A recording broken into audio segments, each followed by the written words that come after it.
Perfect. So thank you so much for making time for us today. I really appreciate it. Just really quickly, right off the top, just tell me where you were when you heard the news. I was standing in my kitchen watching the TV, and I watched the vote as it went down. And when it was finished and all of the people in support of the judge were clapping, I was clapping too. And I clapped for two reasons. One, I'm so happy for her, and I'm happy for America. I am so happy for America and for our legal system. This was groundbreaking, it's historic, and it's just a good day.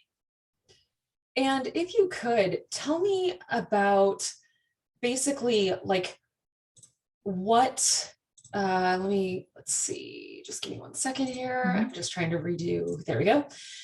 If you could tell me what you were feeling as you heard Vice President Harris confirming Justice Brown. Right. So as she began to say, we have the votes and she's confirmed, I could feel my heart beating faster. It's like, just do this, make this happen. And when she said it, I took a deep breath and then I thought, wow, we have finally, slowly, we're getting to the point where we're going to have a Supreme Court that looks like America.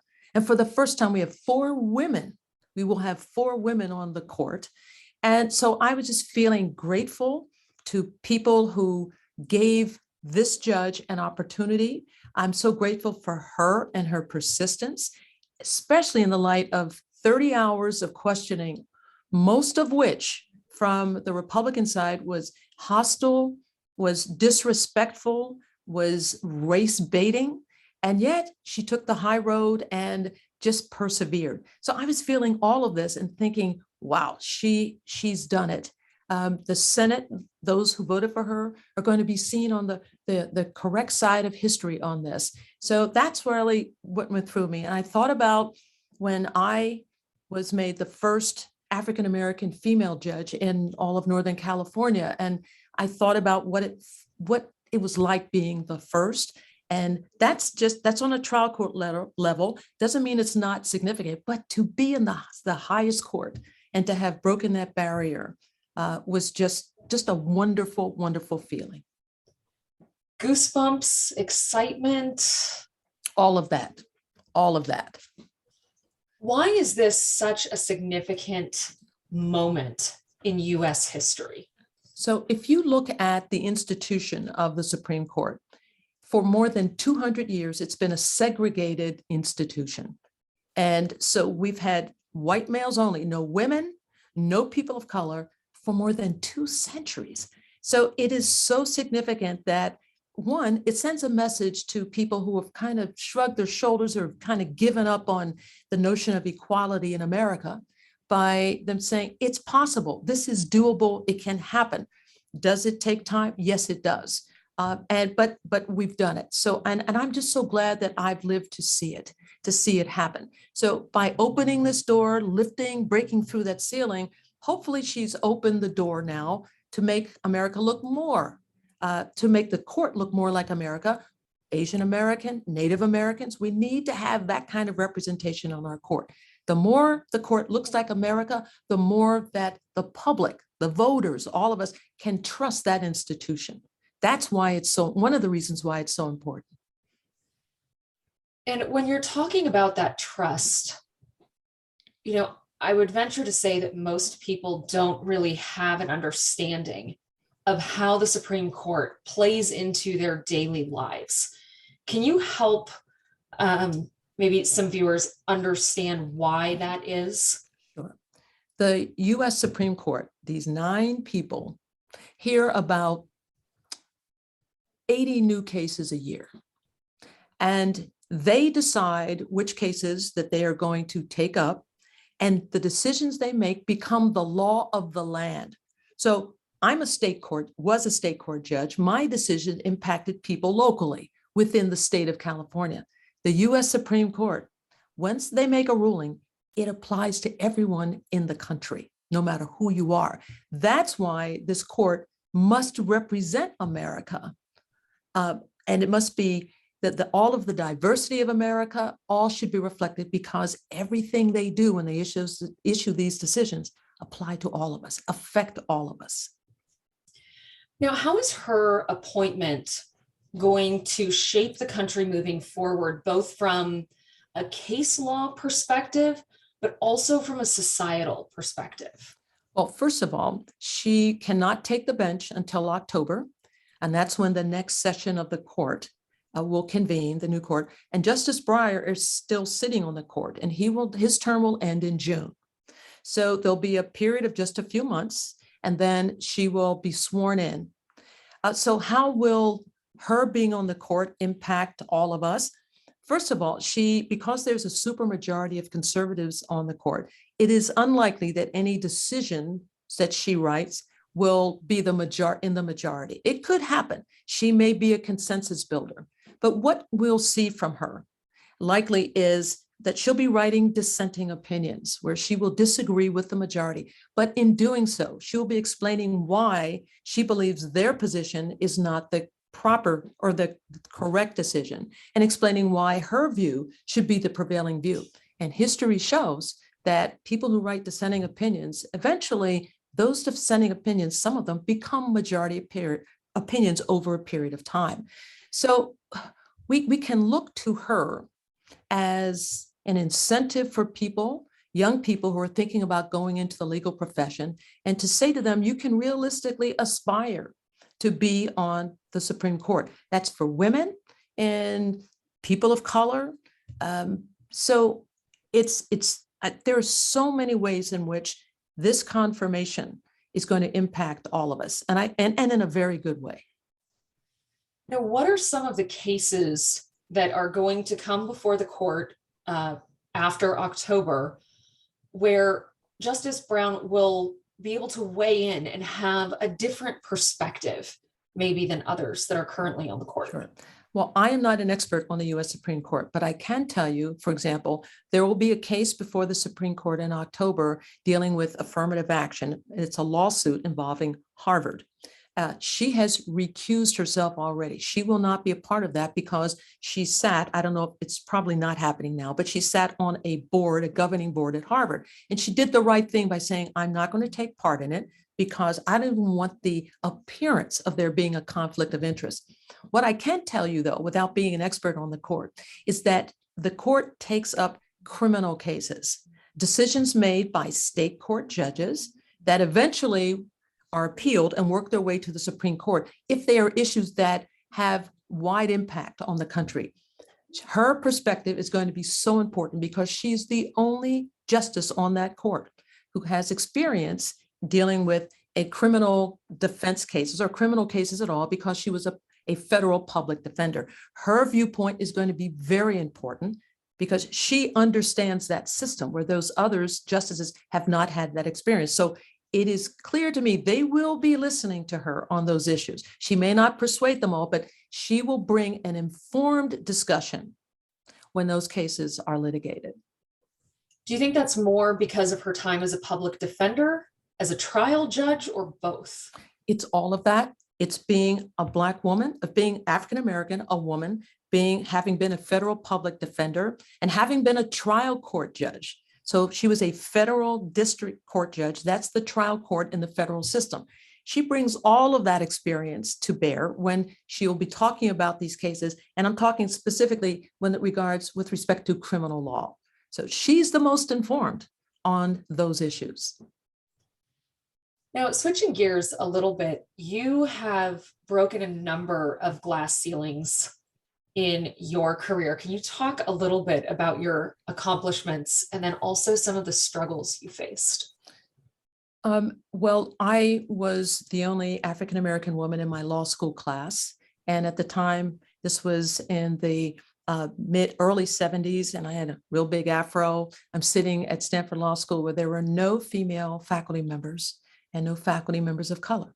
So I felt isolated, but there were other students of color there, Latinos and African Americans, not a lot, but we were there to support one another. So it was hard, but it's always hard when you're the first or the only one. That's true for anyone who has been in those kinds of situations. And then when I was appointed to the bench in 1982 and was the first African-American female judge in all of Northern California, there were pressures. There were some, not all, but some of my white male colleagues on the bench were not supportive. And that's because they liked things the way they were. They had their club. These were white males, and they weren't crazy about having someone who looks like me become in a part of that club. And really the expectation of some of them was that I should fail. I should not do well.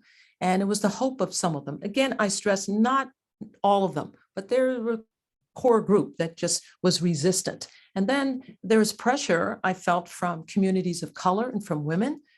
The expectation was not to mess up, that I would not mess up. And their hope was that I would do well, because sadly in America, when you have someone who is the first and that person doesn't do well, generally there's a drought, a long period of time where there are not any people who look like that first person until they're willing to take a chance.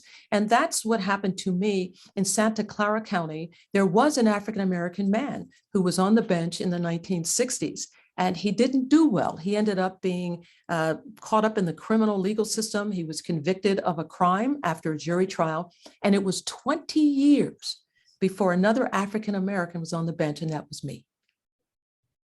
Can you talk a little bit about those pressures? I know we're starting to talk about it, but the pressure and the scrutiny that you think Justice Brown will be under? Sure.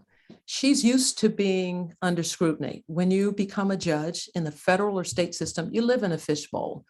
So you have to be very careful and very discreet in how you conduct yourself. So we've had plenty of time, 10 years, to observe this woman, to see the kinds of decisions she makes and that she has made.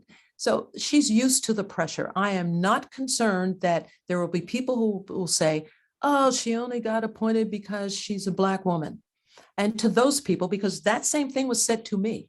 Some people actually said that. And my response was then, and I think this is the appropriate response, I'd rather be appointed because I'm a Black woman than not be appointed because I'm a Black woman.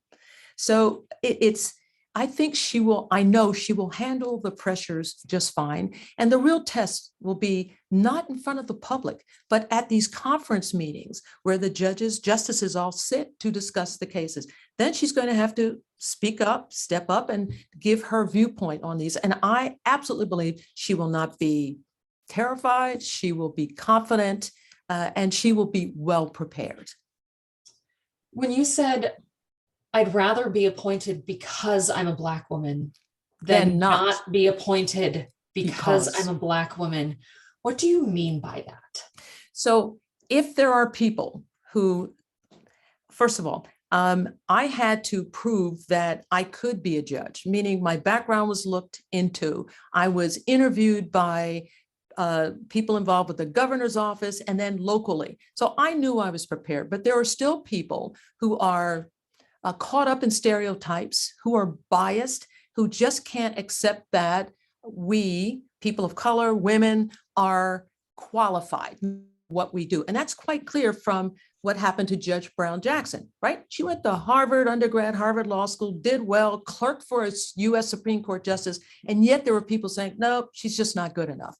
So to those folks who refuse to accept the fact and the truth that we are qualified and have been thoroughly vetted, that is the sentence, that is what I say to them.